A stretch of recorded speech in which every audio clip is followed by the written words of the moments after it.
Vladimir Poutine s'est rendu dans un poste de commandement de la Groupe unifié de forces russe en pleine guerre contre l'Ukraine. Ce déplacement, soigneusement orchestré par le Kremlin, s'inscrit dans une mise en scène calculée, celle d'un président en chef de guerre, au plus près de ses généraux et du front. Entouré du chef d'état-major Valery Gerasimov et de hauts commandants, Poutine a reçu un briefing complet sur les opérations militaires en cours, notamment sur les axes de Kupiansk et Pokrovsk, où Moscou affirme avoir encerclé plusieurs milliers de soldats ukrainiens. L'image d'un président calme, attentif, donnant des instructions en direct, a été largement diffusée par les médias russes, renforçant la narration d'un pouvoir confiant et déterminé.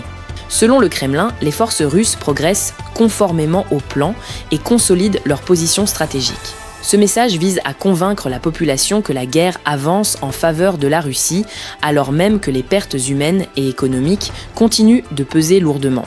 Le choix du moment n'est pas anodin. À l'heure où Kiev reçoit de nouvelles livraisons d'armes occidentales, Moscou cherche à montrer que rien ne peut freiner l'armée russe.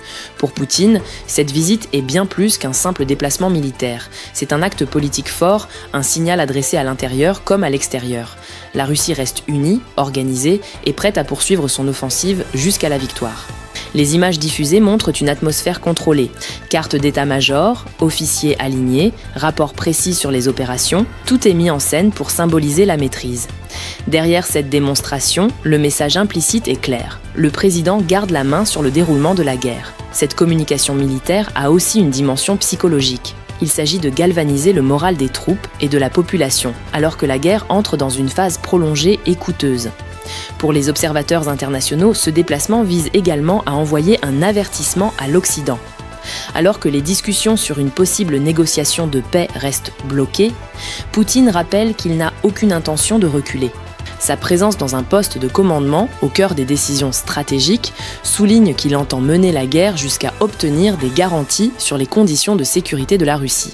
Ce geste s'inscrit dans une logique de puissance, montrer que Moscou contrôle le tempo du conflit, qu'aucune décision ne se prendra sans elle et que les sanctions ou les livraisons d'armes à Kiev n'affaiblissent pas sa détermination. Sur le terrain, la situation reste tendue. Si l'armée russe affirme avancer, les combats restent acharnés et les pertes importantes des deux côtés.